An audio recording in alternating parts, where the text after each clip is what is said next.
Jiribam Mayodagi kilometer mapan lom nongpok pangna chalaga leiba duga National Highway number 37 dagina kha pangna kilometer amarom chalaga leiba Kuki khunga tainaba Jiribamgi babu khal khunau da leiba Lauriam Tomba chahi nifu manga apokpa laikhidraba El Baba Shanagi yumga konana leiba dukanama Kuki khutlai paiba singna Mei Thadoklamle thaudo asigi matang da yumbu Lauriam Tombana hai irang asina maram oiraga Vidyanagargi relief camp da saidang duna leirakpa chahi ama hele Ngarang babu khalda chatuna mahaki yum inkol yengslubada mahaki yum ga punba dukan ado maina tumna Thadoklamba thengnabani isagi yum tumna Mei Thadoklambi thawong ado thamoi sokna nungaite lambi thong phattaba amade security matik chana thambidabadagi Mei Thabagi thawdok ado irai laina chatakhibani maramaduna lengakna Mei Thadokpikraba yum adugi mahut ama sabipam thoi security matik chana pibiro aikoi isagi yum da leizarage haina mahakna pendaba wafam kaya phongdokhi yung kay yung sasarubasida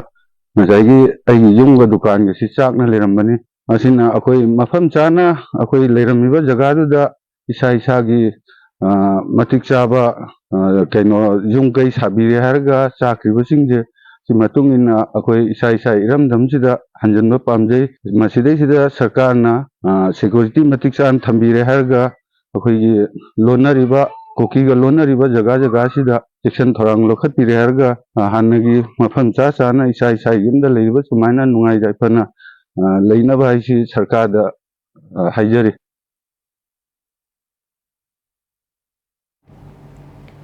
Hiramasiga Mari Lainana Hilgat Gram Panchayat Ward number 1 gi Administrative Committee gi member NG Gopeswarna hai matam kayagi mamangdagi Mari Lainabo Authority da matik chaba security thambiyo aikoi isagi yumda leijage haina haijabani adubu Mari Lainabo Authority na ngasi fauba thabak oina pangthok pidana leiri Jiribamgi babukhal sabugat amadi boroikhal hairiba khul ahum asida mi leitabadagi Kuki khutlai paiba singna yum Mei Thaba haurakpani haujiksu security thambidabana maram oiraga yum kaya amanga ta thokhan bahore atuba matamda lengakna midyeng changbiduna kun ahum asigi yum sing ngakpi senbi uhaina mahangna makata na phongdokhi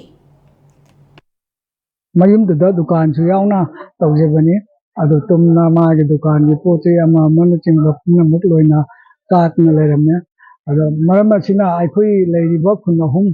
aidi babu khan sabu ghat borikhal